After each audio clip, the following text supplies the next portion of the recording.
My trepidation for Shattered Space was illuminated, and we can see the pounding it rightfully deserves, as I was really hoping for an early redemption akin to Cyberpunk, but man, that was a naive state of childhood cognitive relapse. However, there is always a little flicker of hope, and we're going to be covering some of the huge news contained in the latest updates.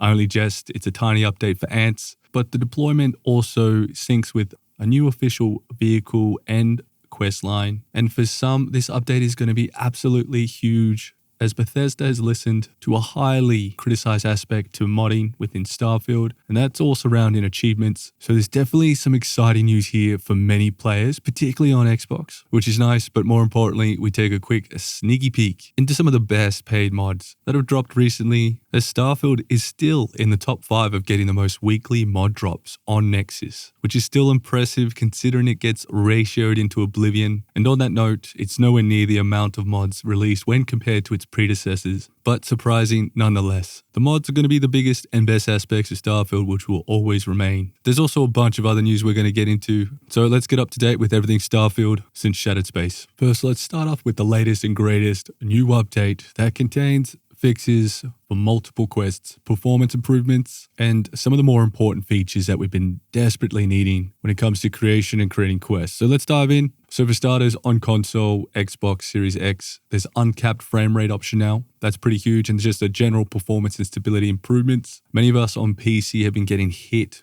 pretty damn bad with stuttering. Now, some have speculated that this is due to certain mods. And mind you, I have so many bloody mods on, plus I have over 200 gig of textures, reshade, and pretty much thrown as much as I can at Starfield. But it is a common experience. So for my testing, I'm still getting some of the stuttering. Now the conversation does continue on how to fix it, but do note there is the Starfield engine fixes. This will probably actually fix the issue for PC players, particularly those that are receiving shuddering in Neon. However, for Xbox users, you should see some improvement again to performance, which is always good to see. One of the biggest features of this new update for me personally is this new creation kit. Lip sync animation data generation is now available. And that is because, I don't know if you're aware, but if you have paid for a mod that introduces new NPCs with new dialogue, this is the experience. Look, I'm gonna be upfront. What I posted ain't necessarily true.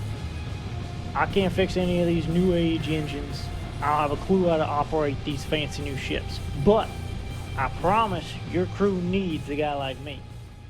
Suddenly, all the NPCs are telepathic. They're not actually speaking. They're just speaking into your mind. And if you think that's confusing, watch this scene. It always cracks me up. That hurts a punch.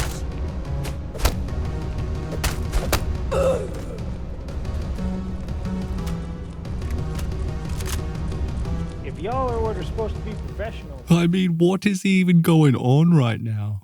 Now, this has been due to the limitation of no supporting lip sync technology within the creation kit. But finally, we do have some answers to that, and we should be seeing NPC lip sync coming to many of the various quest mods. So that will be very refreshing for those that do enjoy the quests. Be interesting to keep an eye on this and see how it all goes. But this is a big deal because it is extremely immersion breaking when you're on a quest and you're getting some crazy story spun at you. You're looking around and no one is actually speaking. So this is quite cool. When it comes to gameplay stuff, pretty much to summarize, they've just sort of expanded Tracker Alliance bounty system. Then we have a ton of quest fixes for Shattered Space, covering the Starjacker, the Jewel, the Sacred Citadel, What Remains, A House Divided. Pretty much all the various missions have had some kind of critical issue that has been fixed within this release, within this update. But at a glance, it is an update for Ants. However, they did throw in a rather impressive looking vehicle, introducing the new Zippy Dippy all-terrain buggy vehicle made for the roughest terrain any planet or moon can throw at you. Mechanically machined to perfection in Bethesda's software studio. Built tough. Overall, quite a nice vehicle.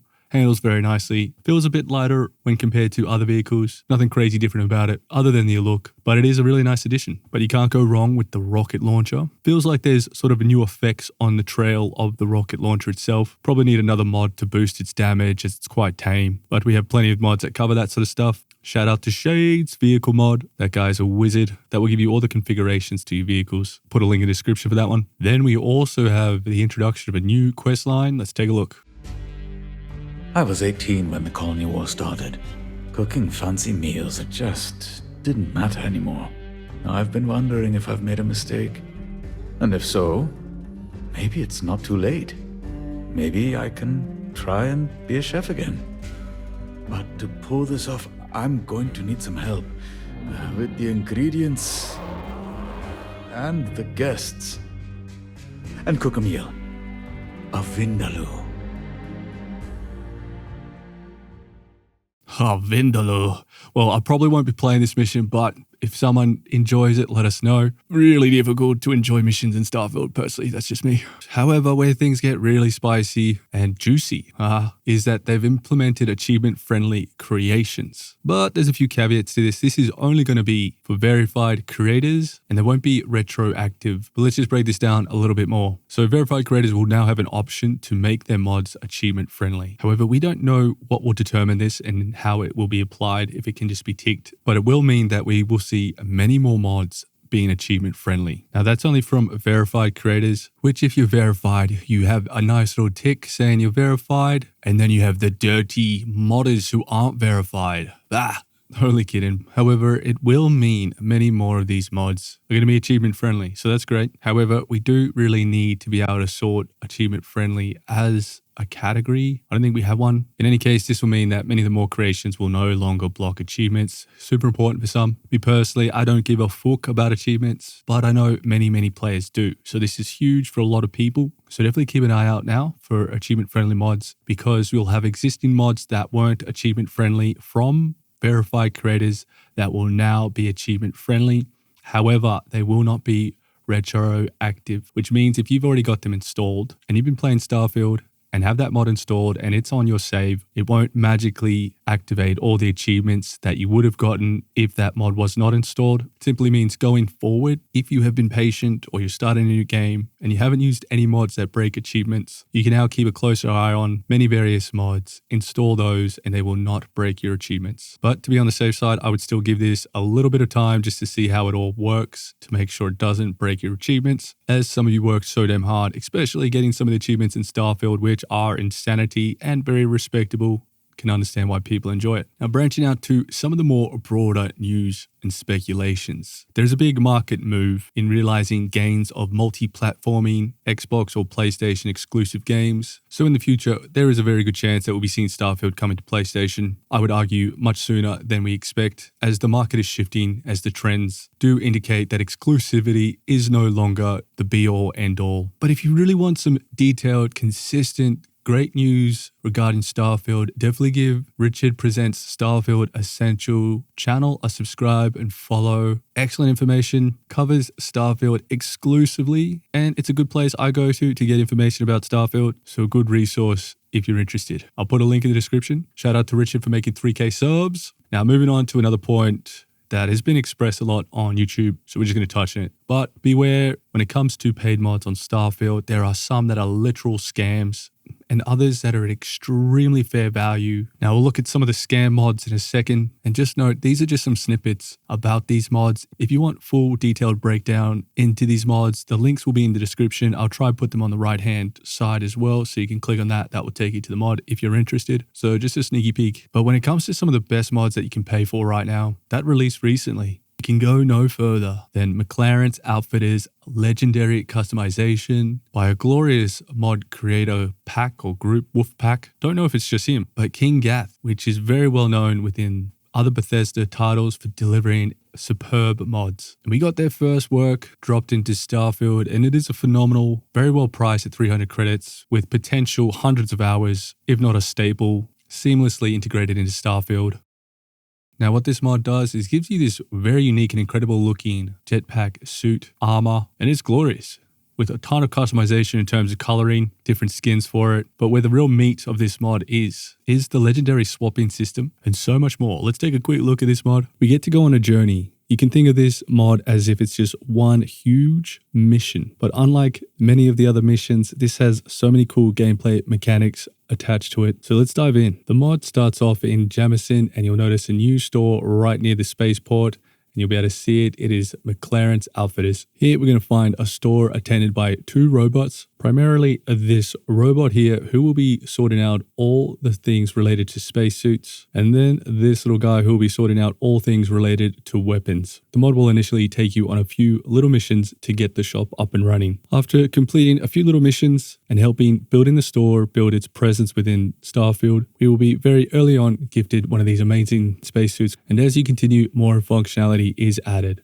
But the main core functionality is centered around being able to swap in and out of modifications. The point of this mod is to try collect every single legendary perk that you can find on your weapons, helmet, spacesuit, jetpack. And once you've completed enough cycles of extract, install, and duplicate, you'll have the complete functionality where we can go into our inventory, extract any of the perks from any item in order to build a mod library where we can then, at will, call on those mods that we've extracted and apply it to any weapon, spacesuit, helmet, jetpack, where applicable. So that's the main intent. Using all the loot you've collected, extracting the mods from them, so then you can build your own legendary gear to your big needs and desires. If you're looking for a super cool weapon mod, this one coming in at 400 credits, which probably needs to be about 300 credits really. But in any case, it does offer probably one of the more superb weapon choices in terms of mods that we've seen to date. Let's take a little bit of a look at the Lumi rifle system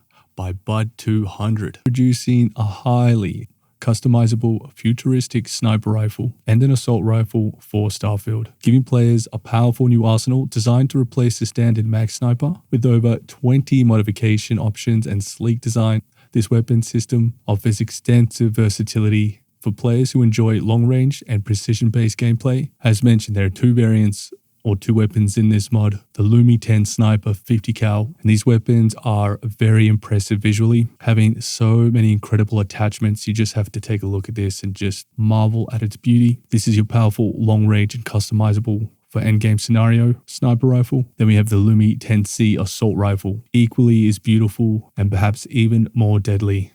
This weapon platform also comes with a ton of different modifications, as well as quite a few variations of skins. This provides a more rapid fire option for close to mid-range combat, balancing power with control, but the unique design and look of these is just next level. This next one is game-changing. Absolute must. Another highly regarded and appreciated mod called Fleet Commander by Korotic. This introduces some truly legendary functionality. Let's take a look. We have a absolutely game-changing mod that has just been released. It is a paid creation for 300 credits. We can have a fleet of ships follow us. And I'm talking any kind of ship, if it's a modded ship, any ship that you can basically add into your own shipyard, into your fleet. You'll be able to have up to 4 vessels follow you around. This is game-changing mod. In fact, here I have spawned in, with the help of another mod, 4 legendary ships. 2 of them don't have weapons, and these ships will not only just follow you around in space once activated, they will join you in combat, as well as having some nice settings to really customize the experience. When it comes to the key features, we have the Fleet Management Terminal, accessible onto your currently selected ship or at your outpost. The Fleet Management Terminal lets you add and remove ships from your active fleet.